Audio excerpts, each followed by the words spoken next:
Well, I think it is the case that, and that's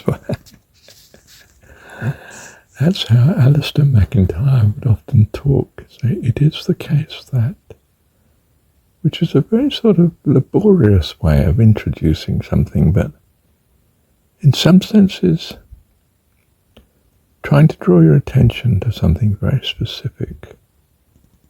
So, let me start again. I think it is the case that the more you imagine a specific thing and go through the experience of thinking of it, the more it becomes part of your, perhaps I should say, possible reality going on. So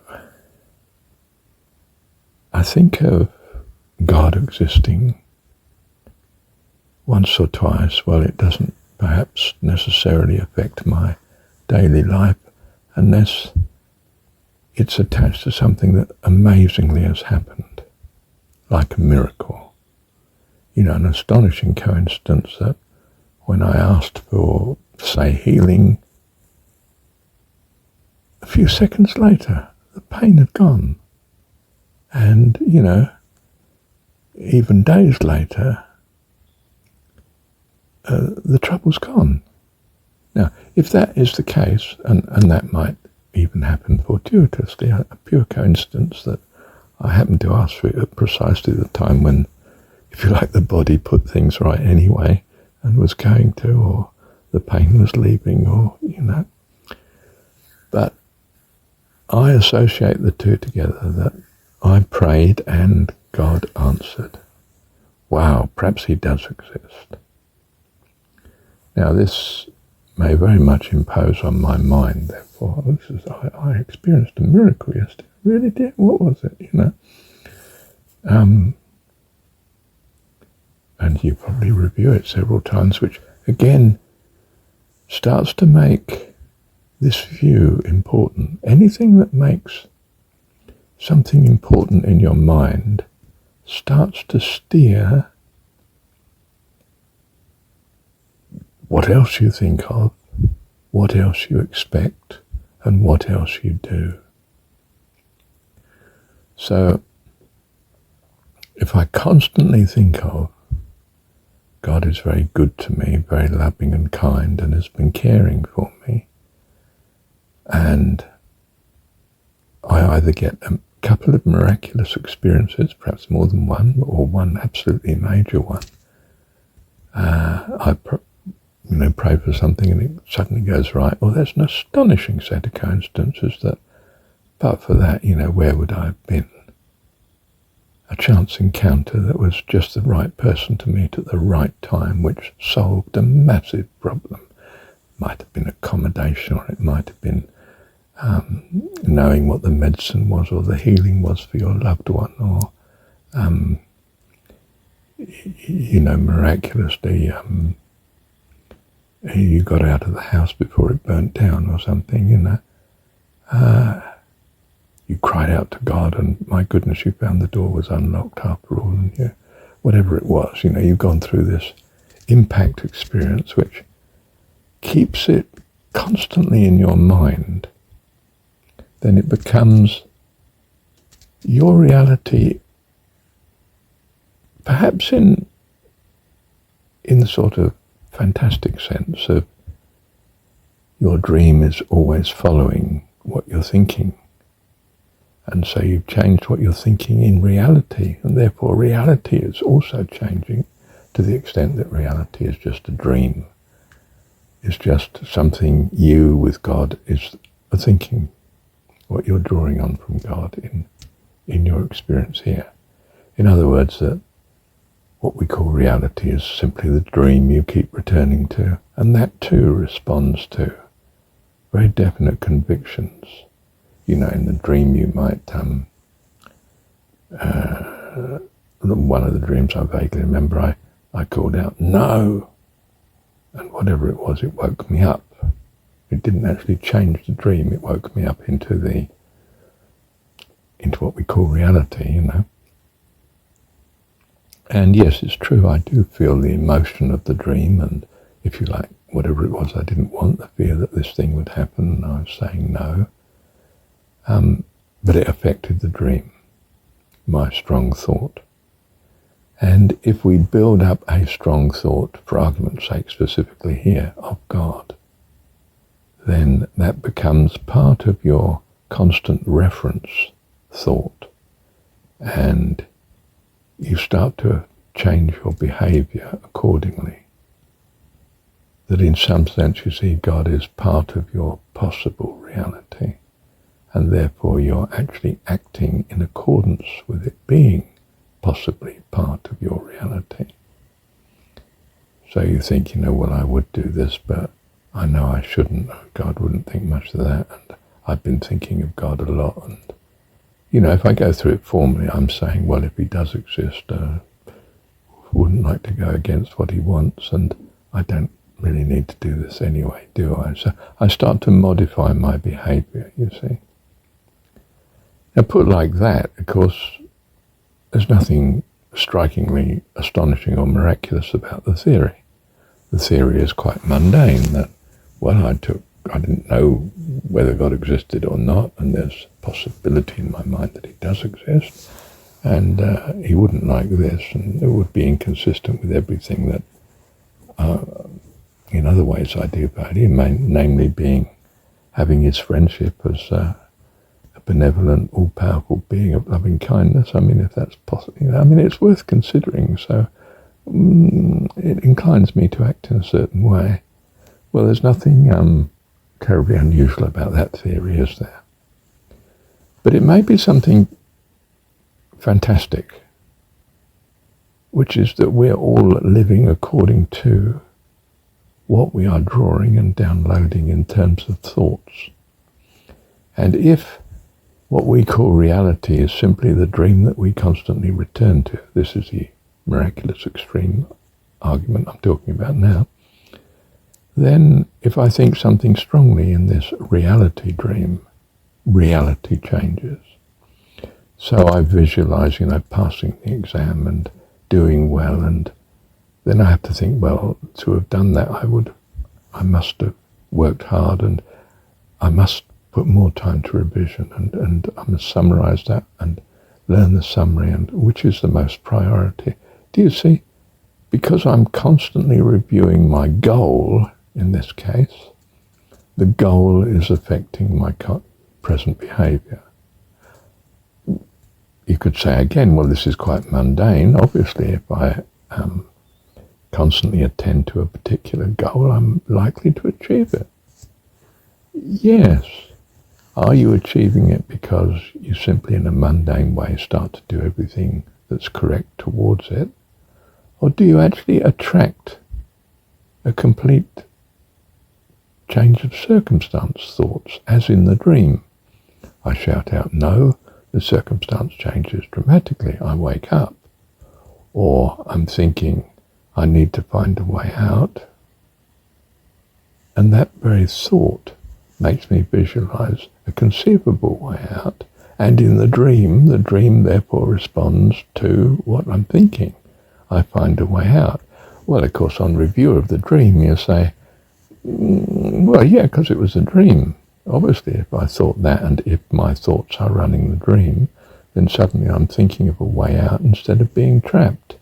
So I'm dreaming the way out now, and it seems the reality in the dream. Perhaps waking life is like that. Can I prove, or can I check with waking reality if this really is true? Well, some people feel they have. For instance, let's not particularly use a religious example, but what's considered quite popular at times, the power of positive thinking. Forgotten who the chap was whose name is associated with that. American guy, wasn't it? Anyway, and I can remember practicing this. I was a poor student, as usual. Students are poor sort of thing, if they come from a fairly ordinary background. And I wanted a car. And I didn't just want a car like the old Ford that I had. I had a Ford Consul, which, okay. I actually started to want a Rover. But of course an old Rover, I mean, I'm being realistic in my reality, aren't I? I can't afford to buy a new Rover, that's utterly absurd.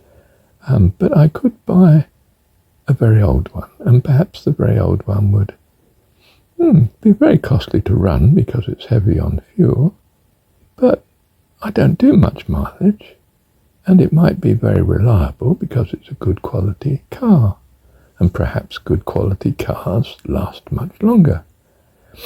If they do go wrong, well, yes, but then perhaps you can get the part from the scrapyard, and perhaps you can find a mate who can help you mend it. So I want a Rover. So I practiced deliberately to see if positive thinking would work. I visualized Rovers coming to me from all over the place, finding one, someone telling me such and such. Would you believe it? Mum sent me some money because she got some inheritance, wanted to let me buy a car.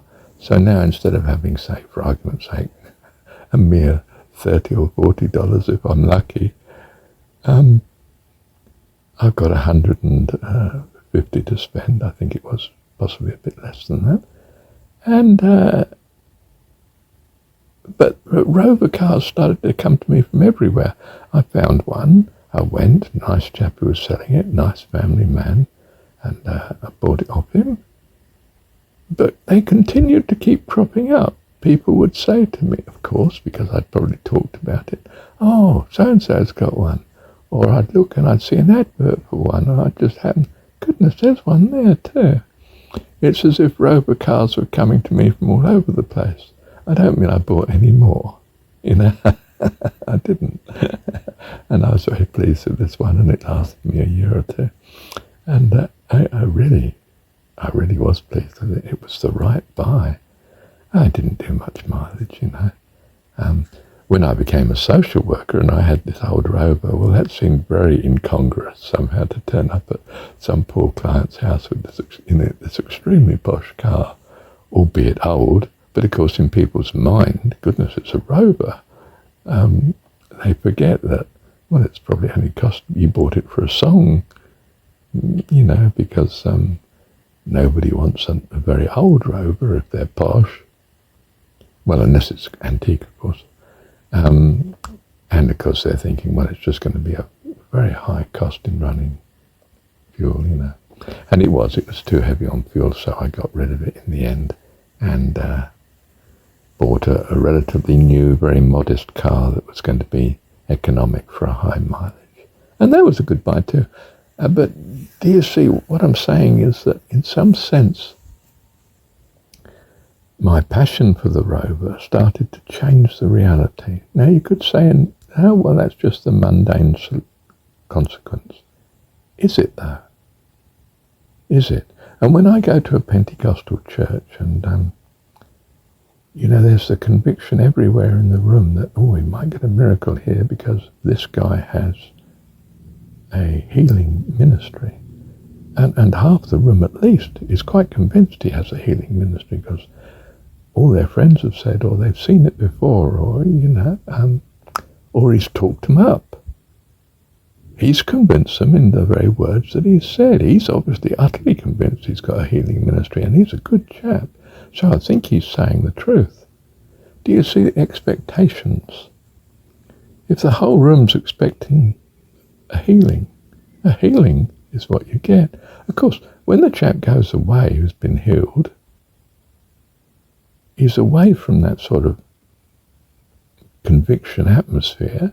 He's on his own, and he's in the habit of thinking, well, I wonder if I am permanently healed or if it's just temporarily better. And, he's advised, no, you must trust in the Lord. You've been healed, and thank him for it. And you try and anchor it in his mind psychologically. Now you can say, yes, well, that's because in that religious context, you're actually believing that, if you like, the dream of reality is affected by the earnest prayer to believed in God. Yes. But it seems to be a bit more than that. It's like positive thinking. It does seem to work. It's just that some things we can't be positive about. For instance, I could imagine getting a cheap old Rover, and the more I looked, the more I found that you could get some very cheap old ones, if you like, if you're lucky. In other words, it seemed feasible and therefore was believable. But if I'd have thought to myself, well, of course I'd rather have a brand new one, and the money to spend to buy the fuel to run it, I could have practiced much more convincingly to myself if I'd really thought positive thinking works. I thought positive thinking might work, and this was more feasible to go for a very cheap Rover. But even so, I was greatly impressed, especially as afterwards Rovers kept on coming towards me. I mean, 3 or 4. Yeah, I mean, quite amazing. I just thought, whoa. I mean, I only want one. But it's as if I'd set something in motion. It never rains but it pours, you know. Things come in bunches. Possibly because that's the thought pattern that you're in at the time. You know, you've just bought a Rover, it's very alive to you. You're alive to all sorts of... But it was more than that.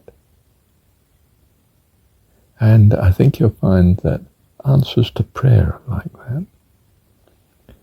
People are modest in what they pray about, you know. It's very difficult when the person's actually died and been dead 3 days to pray convincingly with the pastor that you're going to raise him from the dead. And I've been in this situation where we're laying hands on a dead body, would you believe, that has already been embalmed. You know, the undertaker has filled it with, taken the blood out and put formaldehyde in, would you believe? And the body's firm, hard, not, well, sort of hard when you touch it. It's not like touching a living person. And you know, the pastor's praying for resurrection, and if you're a religious sort, you're thinking, yes, well, that's what we want, but this is a bit of a big one, because there's not even blood in this body. It's mostly formaldehyde. And well, yeah. No, we didn't get a resurrection, I might point out. But I have been with the guy who got all sorts of miracles. To the extent that I'm clear he has a healing ministry. Now, I mean, to be clear, someone has a healing ministry is a very unusual conviction, especially for someone who's spent the first at least 24 years of his life utterly secular, and probably the next 24 years not somewhere between the two, like many Christians are. Not sure how. Don't think I'm giving myself the benefit of the doubt there, but still. Of course there is the obvious, isn't there, which is fairly mundane. If I really go through life convinced that there's an all-powerful, loving God looking after me, well, I'm likely to be it is being far more optimistic than what possibly the average man in the street is thinking. And perhaps this difference in optimism gives you an incredible aliveness to opportunities and to willingness to check out opportunities to, you know, I mean, to some extent we do, even the most secular person does agree that the more you're expecting something, the more you're sensitive to it and it comes about. So in quite mundane ways, prosperity might follow someone who believes that they're constantly being helped by a benevolent, all-powerful God. If they can hold that, then their life might be considerably brighter, better, more attractive life to what you want, and happens. Of course, you might get some shattering disaster, which is so major that it knocks you off your confidence platform, so to speak, and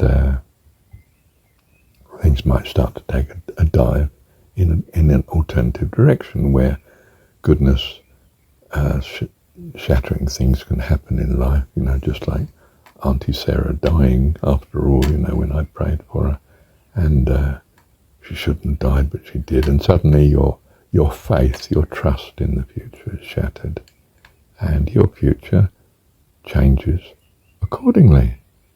It's not just one catastrophe, but depression and so on and so forth, and all the things that went wrong in association with it. Well, if it's the mundane theory, even that says it's a good idea to have God and make sure it's a good God, your God, God that you value. And if it's the spectacular theory that's valid, namely that this is just like a dream, except it's the dream you often return to, but you can similarly affect this dream if you're very fixed in your mind on it changing in a certain direction. You start to steer reality. In the mundane way, we'd certainly do. I'd like a career in, podiatry or something, so I train. And lo and behold, 3 or 4 years later, I'm a podiatrist. And you say, well, of course, and it was possible, and he made it possible in that he also got the necessary prerequisites in order to take the course, and he worked hard, and and so forth, and he got it. So you can say yes in the mundane way, but it may be right in the spectacular way. Is it? How are you going to find out? Well, it doesn't matter. In a sense, you will find out automatically, because the mundane way works. The mundane theory is enough to make you say, well, looking around, those that love God, for argument's sake, tend to be happier, more contented, stable people. So I'm going to follow their path. They read a lot about God. God becomes a reality to them. And you may find that you do this so successfully that you start to wonder if it isn't actually the miraculous. And where you are on that continuum between the mundane, just what you expect, and my goodness, this is really a miraculous situation. God seems to, you'll never be sure. Well, I'm not sure about never, but uncertainty plagues most things. To some extent, there'll be some doubts in your mind. Well, until you get very far along the path, anyway. Perhaps you do get to a point where there's certainty. Oh, well, that's good. We can't certainly say that it won't happen, can we? We don't know. Most of us. Thank you, Dad. Love you. And you may say to yourself, well, why would God set up such a vague? Why not tell us in the first place we're masters of the dream? Well, you could say Scripture does say that. It says, pray to the Lord, trust in the Lord with all your heart. And basically, he will answer. Just like such and such a story, from the Bible, say. or from the Mahabharata or whatever it is. Yeah. Thank you, Dad.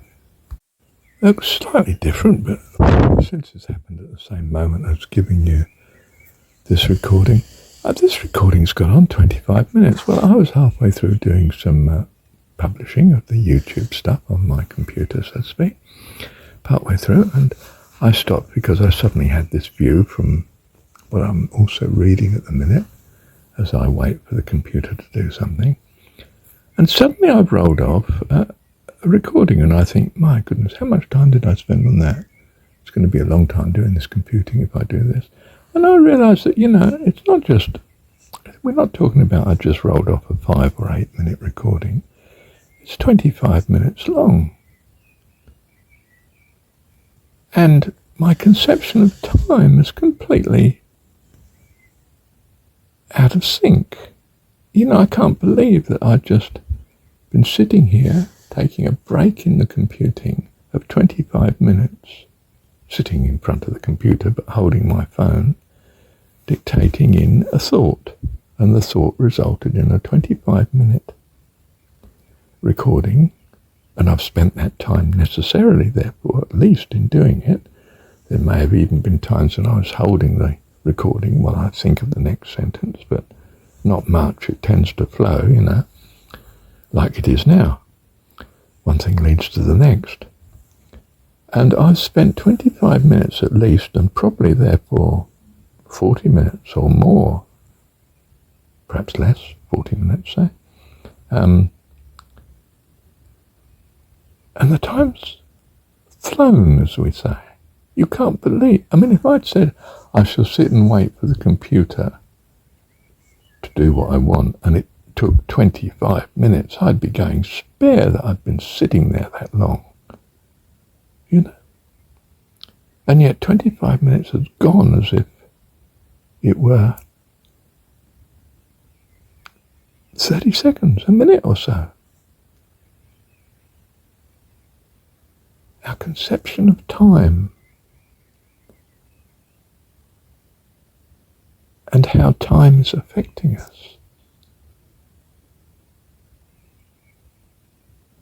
or our consciousness of time,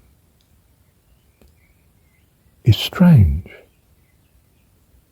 It depends on literally how much we're literally waiting, or how much we're so involved in it that the day has just flown by. Where has the time gone? And of course, if you work it out, well, it's a 25-minute thing, and it probably took you another 50% longer than that even, didn't it? We could have done, yeah. So that's where it went. Yeah, but I didn't feel it to be so. Now, what are you living in? In a sense, you could say, I'm living in the reality that is what's so. But what matters to you is your perceived conscious reality, which is that, no, I haven't had 25 or 40 minutes at all. It's, really? Is that amount of time gone? Oh, I must get back to bed. What's the time? It's 5:30 in the morning, and I can hear the dawn chorus starting because it's pitch dark. But can you hear that bird chirping in the background? The simple thing, there's more things in heaven and earth than you or I have ever dreamed, was one of my mum's favourite sayings. That's not biblical, you're not going to find it, all right? Although on the other hand, I suppose it is biblical, because scriptures do tend to give you astonishing things beyond what you've ever dreamt of, and you think, oh, that can't be true, can it? Or is it? What? Yeah. Well, I'm not sure where to take this extra thought, but I'll leave it with you. Bless you. Thank you, Dad. I'll accept to say that when life is a joy, time flies, doesn't it? And time also seems to have flown. When you get to my dizzy age, 76, you can't believe you're an old man. You just can't. I can't. I mean, I'm the same as I always was, except in the mirror. I mean, don't get me wrong. I'm not too disastrous in the mirror, but I'm not the sort of 20-year-old anymore. Even I can see that. Makes me think. It occurs to me that if heaven is a joy, my goodness, time's going to pass fast in heaven. You know, it reminds me of the, you know, a whole lifetime to God is but a moment of time compared to his living, his eternal being. It's sort of consistent with that, isn't it? That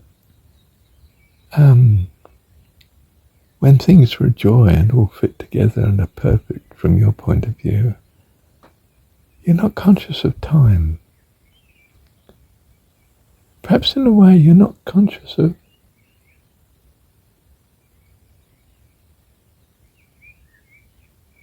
well, I mean, we say we're just involved in the situation, don't we? And perhaps time flies too if you're in great difficulties and you're coping with it, jumping from one hurdle to the next, you know. Not sure.